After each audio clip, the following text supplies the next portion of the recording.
یک زمانہ صحبت با اولیاء، اہل اللہ کی صحبت میں ایک وقت بیٹھنا بہتر ہے 100 سالہ طاعت بیریا، 100 سال کی بیریا عبادت سے بہتر ہے۔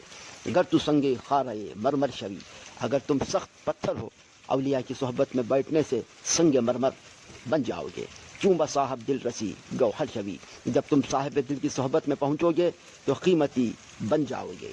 عمومی طور پہ جب ولی کا ذکر آئے تو اس کے ساتھ کرامت کا تصور ساتھ جڑا ہوا ہوتا ہے، لیکن یہ بات ذہن میں رکھیں کہ یہ ولی کو اللہ کی طرف سے دیا گیا اعزاز تو ہے، لیکن یہ ولی کی علامات سے نہیں ہے۔ یعنی ولی کے لیے جو شرطیں ہیں، جو نصاب ہے، وہ ایمان اور تقوی ہے۔ اگر کسی کے اندر یہ دو خوبیاں پائی جائیں اور وہ کمال درجے کی موجود ہوں، لیکن کرامت آپ تک نہ پہنچے یا ظہوری نہ ہو ساری زندگی، تو اس کے ولی ہونے میں شک نہیں ہے۔ اور ایک شخص کے اندر آپ کرامت دیکھیں لیکن یہ دو خوبیاں نہ پائی جائیں تو اس کو ہم کرامت ہی قرار نہیں دے سکتے، وہ استدراج ہوگا۔ ہر وہ خرق عادت امر جو بغیر کسی شخص سے ظاہر ہو اور ہو خرق عادت، ما فوق الفطرت چیز ہو، تو اس کو قدرت الہیہ کہیں گے۔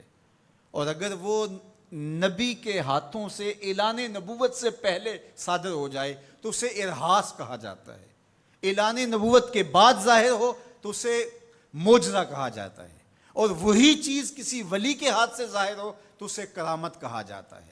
اور اگر کسی عام بندہ مومن کے ہاتھوں سے ظہور پذیر ہو تو اسے معونت کہا جاتا ہے۔ اور اگر وہی کام کسی کافر سے یا کسی فاسق و فاجر کے ہاتھوں سے ظاہر ہو تو اسے استدراج کہا جاتا ہے، جس طرح دجال کے ہاتھوں سے قرب قیامت میں ہوگا کہ وہ مارے گا بھی اور زندہ بھی کرے گا۔ اب استدراج میں اور کرامت میں فرق کرنا یہ عام آدمی کے بس کا روگ ہی نہیں ہے، وہ کیسے کرے گا؟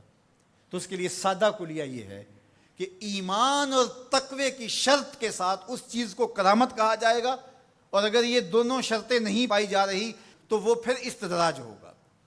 تو اس لیے ولی کو پہچاننے کے لیے کرامت معیار ہی نہیں ہوا، کرامت نصاب ہی نہیں ہوا، ولی کو پہچاننے کے لیے ایمان اور تقوی ہوا۔ اگر کرامت کو معیار بنا لیں گے تو پھر استدراج والے کو بھی ولی ماننا پڑے گا۔ اور یہی وجہ ہے کہ بہت سارے لوگوں نے ایسے لوگوں کے اوپر جو کسی بڑے بزرگ کی گدی پہ بیٹھ گیا، یا وہ 4 لوگوں نے اس کو مان لیا یا اس کے شعبدے چل گئے اور شریعت کا واضح تارک ہے، اور لوگ اس کو اللہ کا ولی مان رہے ہوتے ہیں، اس لیے کہ ان کے ہاں معیار وہ نہیں ہے جو قرآن نے دیا ہے۔ قرآن نے دیا الذین آمنوا وکانوا یتقون، اور کرامت معیار نہیں ہے، وہ ایک ثمرہ ہے۔ اس ثمرے کو پہچانا جائے گا اس اصل نصاب کے بعد۔ اس کو صرف ایک مثال سے سمجھاتا ہوں۔ حضرت داتا گنج بخش علی حجویری علیہ الرحمہ نے کشف المعجوب میں یہ واقعہ لکھا ہے۔ کہتے ہیں کہ شیخ علی الخواص ایک بہت بڑے بزرگ تھے، وہ سفر پہ جا رہے تھے اور صاحب حال تھے، با کمال تھے، واقعتاً اللہ کے ولی تھے۔ ایک شخص آیا اور ہانپتا کامتا ان کے پاس آ کے رکا، کہا آپ شیخ علی الخواص ہیں؟ فرمایا ہاں۔ تو کہا کہ میں لمبا سفر کر کے آیا ہوں اور آپ کی صحبت میں کچھ دن گزارنا چاہتا ہوں، تو آپ مجھے اپنی صحبت کے شرف سے محروم نہ رکھیے۔ تو حضرت شیخ علی الخواص نے مراقبہ کیا اور اسے کہا کہ مجھے تیرے بدن سے کفر کی بو آ رہی ہے۔ اللہ والوں کو اللہ نے بصیرت کا نور دیا ہوتا ہے۔ اس نے کہا جی میں نصرانی ہوں اور دیار غرب سے آیا ہوں، آپ کی شہرت سنی تھی تو آپ کی صحبت میں کچھ وقت گزارنے کی آرزو ہے، مجھے محروم نہ رکھیے۔ شیخ کہتے ہیں میں نے ٹالنا چاہا، میں نے کہا کہ میری صحبت میں رہنا بڑا مشکل ہوگا، تکلیفیں سہنا پڑیں گی۔ اس نے کہا جی میں گوارہ کروں گا۔ فرمایا ٹھیک ہے۔ کہا کہ میں چلتا گیا اور وہ بھی میرے ساتھ تھا۔ 8 دن گزر گئے، کبھی کھانا ملتا، کبھی 2 لقمے لے لیتے، کبھی پانی پی کے گزر اوقات ہوتی، کبھی گھاس کھا لیتے۔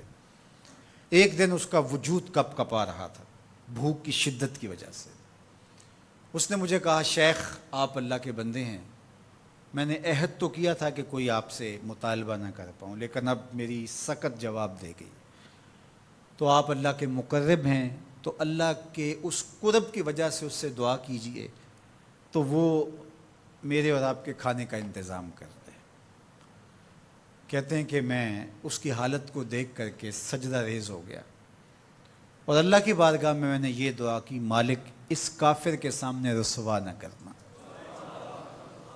کہا جب میں نے سر اٹھایا تو آسمان سے ایک طبق اترا جس کے اوپر 2 پیالے شربت کے تھے اور 2 روٹیاں تھیں. تو میں نے 1 پیالہ اور 1 روٹی اس کو دے دی اور 1 خود لے لی اور پھر سفر شروع ہو گیا. 8 دن پھر گزر گئے، پھر ایک دن وہی حالت کہ اس کا بدن کپ کپانے لگا. تو میرے دل میں آیا کہ روز روز حالت ایک جیسی نہیں ہوتی. تو اس دن تو لاج رہ گئی تھی، تو کہیں آج یہ پھر نہ بول پڑے. تو قبل اس سے کہ یہ بولے، میں نے بول کر کے کہا کہ تو بھی عیسائیوں کا بہت بڑا پیر پادری ہے، تو آج تیری باری ہے.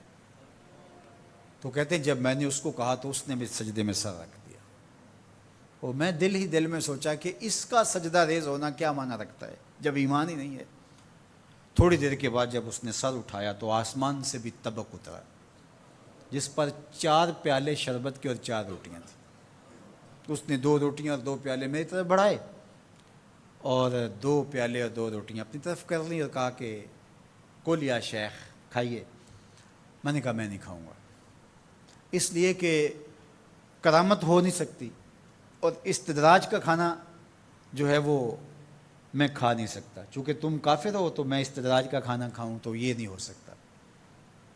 تو اس نے کہا کل یا شیخ، شیخ کھائیے اور میری طرف سے 2 مبارکیں وصول کیجیے. میں حیران ہوا، میں نے کہا کیا مبارکیں؟ اس نے کہا میں نے سجدے میں سر رکھا اور اللہ کی بارگاہ میں عرض کی، اے اللہ اگر اسلام سچا دین ہے تو 2 پیالے اور 2 روٹیاں عطا کر دے، اور اگر علی الخواص واقعی تیرا ولی ہے تو 2 پیالے اور 2 روٹیاں اس کے صدقے سے دے دے. تو ایک تو آپ کو آپ کی ولایت کی مبارک ہو اور دوسرا ہاتھ بڑھائیے اور مجھے اسلام میں داخل کیجیے، اسلام سچا دین. تو شیخ علی الخواص کے اس واقعہ کو ذکر کرنے کے بعد داتا گنج بخش علی حجویری فرماتے ہیں کہ علی الخواص جیسا شخص بھی یہاں پریشان ہو جائے کہ خدایا یہ استدراج ہے یا کرامت، تو کہا پھر عام آدمی کیسے فیصلہ کر سکتا ہے کہ یہ استدراج ہے یا کرامت؟ تو کہا کہ اس کو یہی دیکھنا پڑے گا ایمان اور تقوی ہے کہ نہیں. تو ایمان اور تقوی یہ علامت ہے کسی کے ولی ہونے کی.